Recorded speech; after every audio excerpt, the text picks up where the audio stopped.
The Patterson Gimlin footage survived every attempt to expose it as a hoax, and now AI has finally explained why. It was fed the footage with one instruction: find the hidden inconsistencies. What it handed back didn't just silence the debunkers, it blew the entire conversation wide open and provided near proof of Bigfoot's existence. This story begins with a question that a machine was asked to answer, and the deeply unsettling result it handed back. Not a verdict, not a proof, but a pattern that kept showing up where it had no business showing up. A multimodal artificial intelligence trained on over 4,000 hours of primate locomotion data, forensic imaging analysis, and biomechanical modeling was given access to every major piece of Bigfoot footage ever recorded. It was not asked whether Bigfoot is real. It was not asked to prove anything. It was given one job, and that job was to find what was inconsistent. Find the seams, find the compensation patterns, find the glare on synthetic fabric and the bunching at the joints and the telltale weight shifts of a human being wearing something heavy. It was built to find the hoax. It did not start with the most famous footage. It started somewhere else, with a man named Paul Freeman standing in the Blue Mountains of Washington State, pointing a camera at something moving through the trees.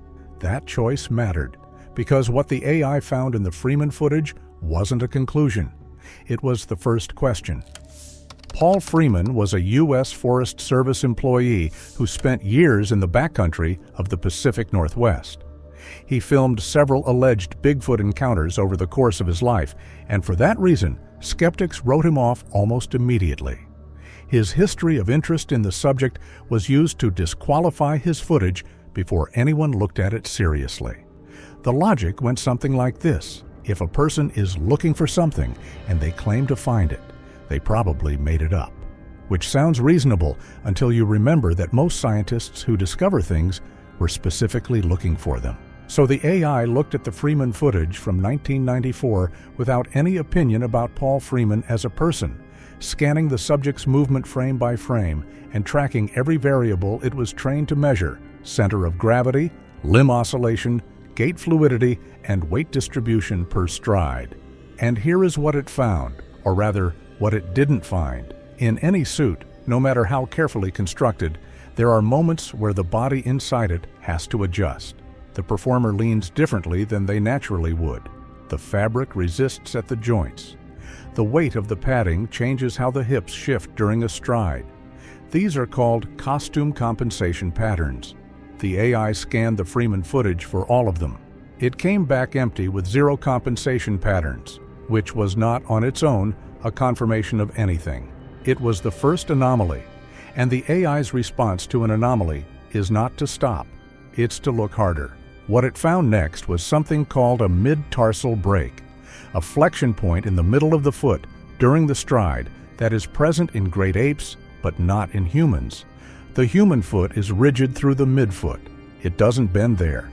The subject in the Freeman footage bent there in 29 out of 31 analyzable frames. Not sometimes, not occasionally, consistently in a pattern that the system flagged as biologically specific, meaning the only things it had seen move that way were animals that actually possessed that anatomical feature. The estimated weight behind each stride, calculated from the depth of impact in the soft forest floor, came back between 440 and 490 pounds. The AI did not return a verdict on the Freeman footage. It returned a flag, an unknown gait signature. Biological probability is elevated, and its classification is still pending further analysis. And then it moved to the next piece of footage, because the pattern, if there was one, would only reveal itself if the system had more to compare it against. 2 years before the Freeman footage, in the summer of 1996, a woman named Lorie Pate was spending a day with her family near Chopaka Lake in Washington State.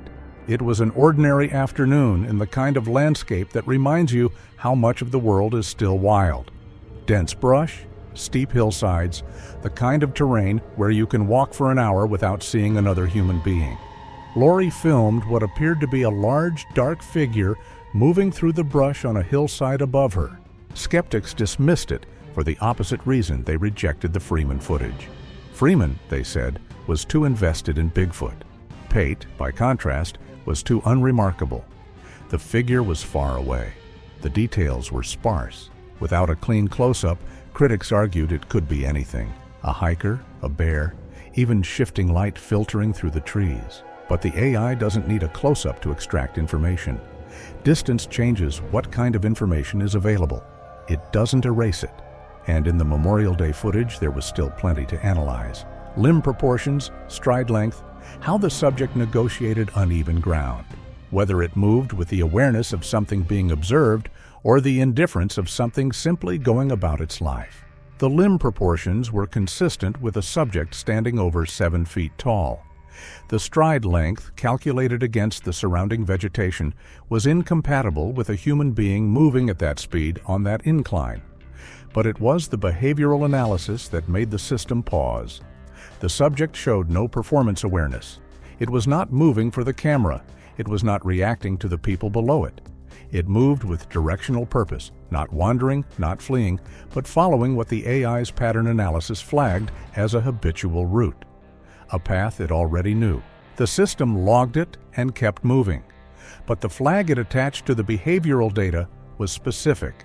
Subject movement, consistent with repeated territorial usage, which meant that whatever this was, if it was anything at all, it wasn't passing through. It lived there. And the AI's next question, logged automatically before moving to the next sample, was one that hadn't come up yet. How long? If this animal has worn its own trails into the hillside above Chapaka Lake, how many years does that take? And what else has been using those same hills without anyone noticing? In the year 2000, a youth group leader was camping with a group of kids in Siskiyou County, California, in the mountains directly south of the Oregon border, in the same general wilderness corridor that runs from Northern California all the way up through Washington State and into British Columbia. He filmed what appeared to be a large figure standing on a distant ridgeline, watching the camp below. Skeptics dismissed this one with the greatest confidence, arguing that the figure was nothing more than a bear, noting that bears are capable of standing upright, and that at a distance in poor lighting, within terrain already culturally associated with Bigfoot, misidentification becomes not only possible, but likely. Expectation shapes perception. Ambiguity resolves into familiar forms. Pareidolia, the same mechanism that makes people see faces in clouds, can turn a bear on a ridgeline into something that looks, at a glance, like it doesn't belong there. The AI fed the Marble Mountain footage through its postural analysis system and ran the subject against its full database of bear locomotion. A bear on its hind legs produces specific markers. The spine angles forward. The forelimbs drop in a way that reflects their normal function as front legs. There is a distinctive lateral sway because a bear's skeleton was not built for sustained upright posture, and the body compensates. The AI looked for all of it. None of it was there. What was present instead? A spine held vertically, a head positioned naturally on an upright torso, and arm swing mechanics consistent with a creature whose arms were built for bipedal locomotion. The subject height came in at 7.2 feet. The stride length was 5.1 feet, physically impossible for a human on that incline, inconsistent with bear movement at any speed. The system returned its classification, not a bear, not a human. And then, before the researcher could process that result, the pattern matching engine flagged something that hadn't been requested. The postural profile and the foot mechanics were consistent with what it had already found in the Freeman footage. Not similar, consistent. The same biological signature appearing again in a different location 3 years later, filmed by someone who had no connection to Paul Freeman and no particular reason to be looking for what Freeman had spent years looking for. If two different people in two different states with no connection to each other filmed the same biological signature, what's the more likely explanation, that they independently staged identical hoaxes or that they filmed the same kind of animal? In 2021, an anonymous hiker in the Santa Cruz Mountains of California captured something on thermal imaging equipment that no piece of Bigfoot footage had ever captured before. Not just the shape of the subject, but its heat. Thermal cameras don't record light. They record infrared radiation. And what the Soquel Trail footage captured was a large bipedal subject moving through a forested area at night, radiating heat in a pattern that the AI's thermal analysis system could not immediately explain. The surface temperature of the subject registered at 108 degrees Fahrenheit, the heat signature of a large warm-blooded primate, not a person in a costume because a costume does not generate metabolic heat, not a bear because the distribution was wrong. Heat concentrated in the torso and upper limbs in the pattern of a large primate, not in the patterns the system associated with ursine anatomy. The AI ran the thermal outline against its morphological database and found the arm length disproportionate to the torso in the same way it had now seen in 3 previous samples. A costume radiates the heat of the person wearing it, human body temperature distributed across a human frame. So what is generating 108 degrees of primate heat signature from a body shaped like nothing in the classification database? But it was the duration that the system flagged as the critical data point. The subject moved through the forest for 4 continuous minutes, and across that entire duration, the thermal signature maintained consistent proportions. This mattered because the most common skeptical argument about thermal footage is that heat distortion creates false shapes. And the AI knew that argument because heat distortion is in its training data. Distortion produces irregular shifting signatures. It doesn't maintain structure over time. This subject maintained its structure for 4 minutes straight. And when the system ran the stride mechanics against everything else in its dataset, it found something that made the previous 3 flags look like warnings compared to what was now staring back from the analysis output. The stride signature of the Soquel Trail subject matched the Patterson Gimlin footage from 1967 at 88.7%. Not similar, not in the same range. A near direct match across 54 years, across hundreds of miles, between footage captured on a 16mm film camera and footage captured on a modern thermal imaging device. The same movement, the same mechanics, the same biological profile. And the AI had still not finished running the Patterson Gimlin footage itself. How does a hoax filmed in 1967 produce a stride signature that matches thermal footage from 2021? And if it doesn't, if those 2 subjects share a gait because they share a biology, what does that mean for every decade in between? October 20th, 1967.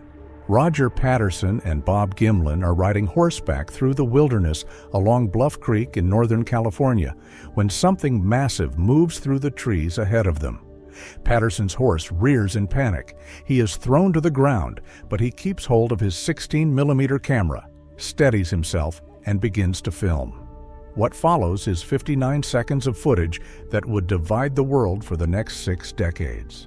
A large, upright, hair-covered figure walking through a clearing with a calm, unhurried gait, as though the 2 men watching it were simply not worth stopping for. Near the end of the footage, the creature turns its head and looks directly at the camera. A slow, deliberate turn. Not a startled flinch, not a panicked glance. Something that looks unsettlingly like acknowledgement. That single moment became frame 352, the most analyzed image in the history of cryptozoology. Every serious attempt to debunk the Patterson Gimlin footage has focused on the costume. If it's a hoax, there's a suit. And if there's a suit, a system trained on thousands of hours of movement data should be able to find the seams, the compensation patterns, the fabric drag, the structural giveaways of a human body inside something it wasn't born wearing. The AI had been finding those markers for its entire existence. It had been built to find them. It looked for them in the Patterson Gimlin footage frame by frame across every stride of those 59 seconds. Here is what it found in the fur alone. The hair covering the subject moves in 3 independent layers, shifting over the muscle structure beneath it, the way animal fur shifts over living tissue. In a costume, the exterior surface is attached to the frame beneath it. It stretches as a single layer. It bunches. It drags. It behaves like fabric because it is fabric. In the Patterson Gimlin footage, The outer layer moves independently of the layer beneath it, and both move independently of the muscle contractions visible at the surface. 3 layers of independent movement. No costume ever made behaves that way because no costume is made of fur growing from living skin over contracting muscle. The only thing that moves that way is an actual animal. The AI had no category for this. It had never seen it in fabricated footage. It had only seen it in footage of things that were alive. The mid-tarsal break was confirmed in 34 out of 36 analyzable stride frames at a flexion angle of 27 degrees, matching the locomotion data of orangutans more closely than any other species in the system's database, while still not being identical to any of them. The arm-to-leg ratio came back at 0.94, beyond the gorilla's 0.88, far beyond the human average of 0.73, in a zone that doesn't correspond to any cataloged primate. The shoulder width was incompatible with any known human skeletal structure, even accounting for the most extreme natural variation. And the gait consistency score, the measure of how naturally a body moves as a biological organism, returned at 97.3%. If the proportions don't match a gorilla, don't match a human, and don't match any cataloged primate, what exactly does the AI think it's measuring? And why does it keep finding the same unmeasurable thing across 6 decades of footage? And then the system cross-referenced the Patterson Gimlin subject against every other high-confidence sample in its dataset. Morphological matches ranging from 88.7 to 91.4%.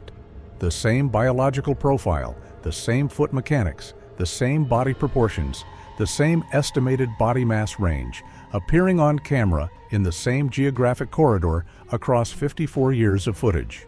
The subject in the 1967 footage and the subjects recorded across the following 5 decades are not just similar, they are consistent. The AI's classification came back not as a probability score, but as a taxonomic assessment. Unknown great ape, North American variant. Unclassifiable within current taxonomic records. How many independent witnesses, in how many different states, across how many decades, all have to film the same unclassifiable biological profile before it stops being a coincidence and starts being a species? No costume ever produced, not by Hollywood, not by independent filmmakers, not by the special effects studios that specifically attempted to recreate the Patterson Gimlin subject, has ever replicated the mid-tarsal break. The foot flexes at a point the human foot cannot flex. You cannot fake that with padding. You cannot fake it with prosthetics. To fake it, you would need a custom-built mechanical foot that flexes at the correct angle on every stride, in every frame, without any visible mechanical component, attached to a costume that also produces the correct weight distribution, the correct 3-layer fur behavior, and the correct muscle articulation beneath the surface.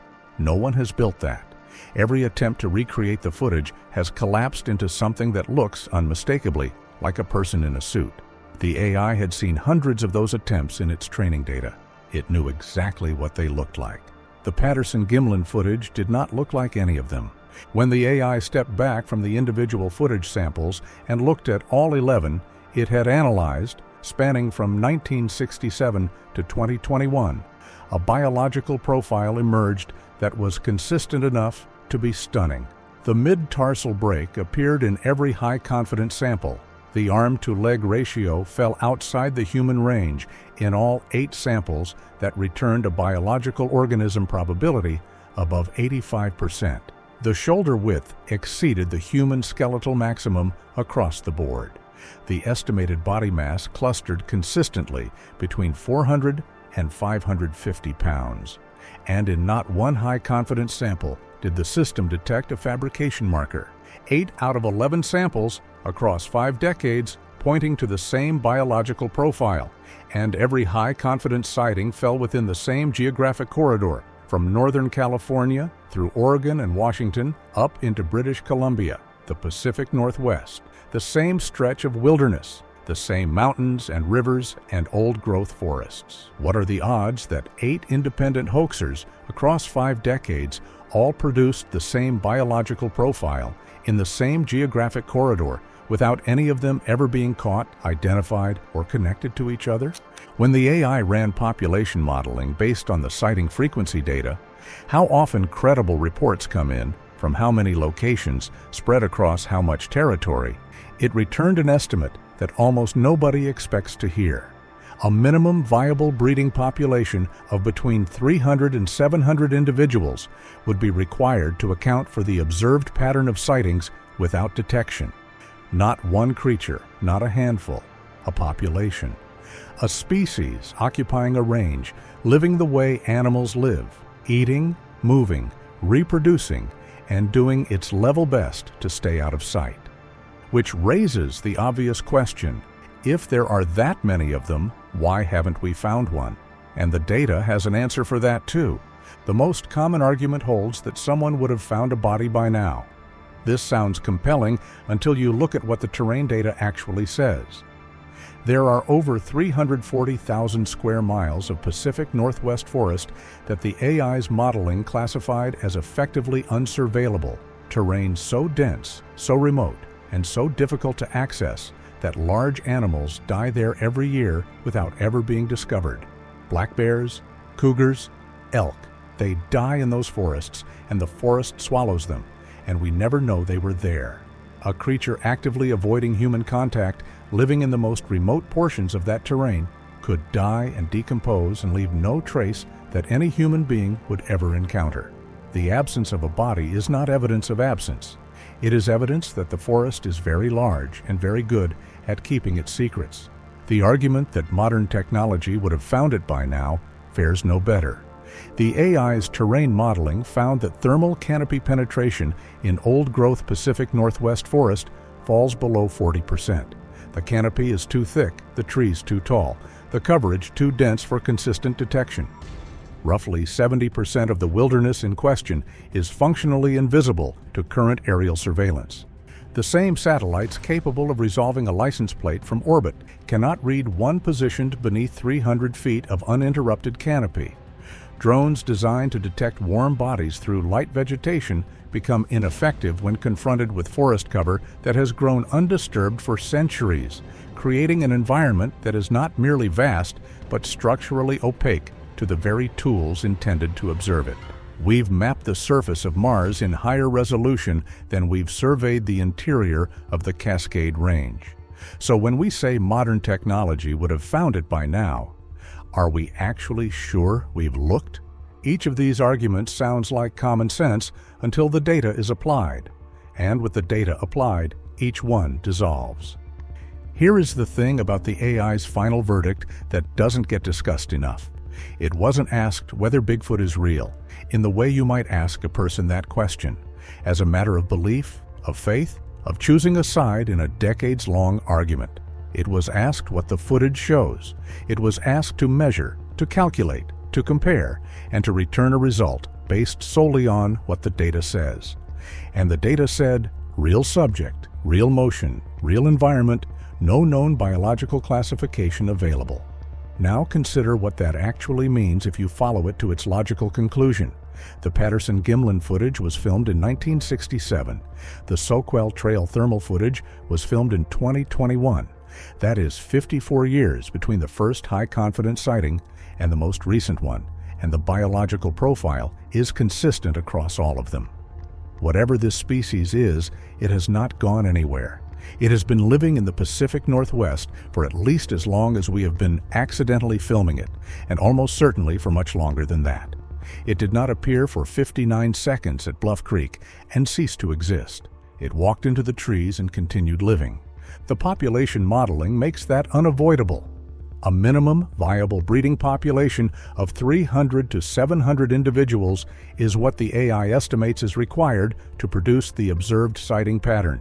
That is not one creature. That is not a small family group.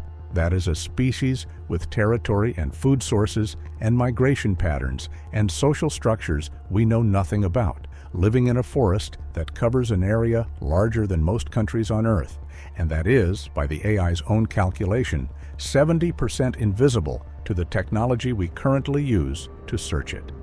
And then there is the final number that the AI buried at the bottom of its population modeling output, almost as though it understood the implications of what it was saying. Based on sighting frequency, territorial range, and habitat data, the probability that a member of this species has been within 1 mile of a human being in the last 30 days exceeds 94%. Think about that for a moment, not hiding somewhere in the deepest, most inaccessible wilderness on the continent. Close, within a mile, in the last month, moving through the same forests where people hike and camp and hunt and log and ride horses and point cameras at things moving in the trees. If something has been within a mile of human beings continuously for decades, watching, moving, staying just out of reach, what does that tell us about how intelligent it is? And what does it tell us about how long it has understood that staying hidden is the safest thing it can do? It is not waiting to be discovered in some unreachable place. It has been here the whole time, walking the same ridgelines, crossing the same rivers, following the same trails that Lorie Pate's family hiked that afternoon in 1996, that the youth group camped near in 2000, that the anonymous hiker walked with a thermal camera in 2021. After everything the AI found across 11 footage samples, 5 decades, and hundreds of thousands of analyzed frames, the question is no longer really whether the Patterson Gimlin footage is real. The question that the evidence actually demands, the question that every probability score and every morphological match and every population modeling output is pointing toward, is a much more difficult one. Why haven't we officially looked? Not casually, not with a few documentary crews and a handful of researchers working without institutional support, but officially, with the resources and the technology and the institutional seriousness that we bring to finding things we actually believe exist. We have deployed those resources to catalog species at the bottom of the Pacific Ocean. We have sequenced the genomes of organisms that went extinct thousands of years ago. We have mapped the surface of Mars in higher resolution than we have mapped portions of our own forests. We have done all of that.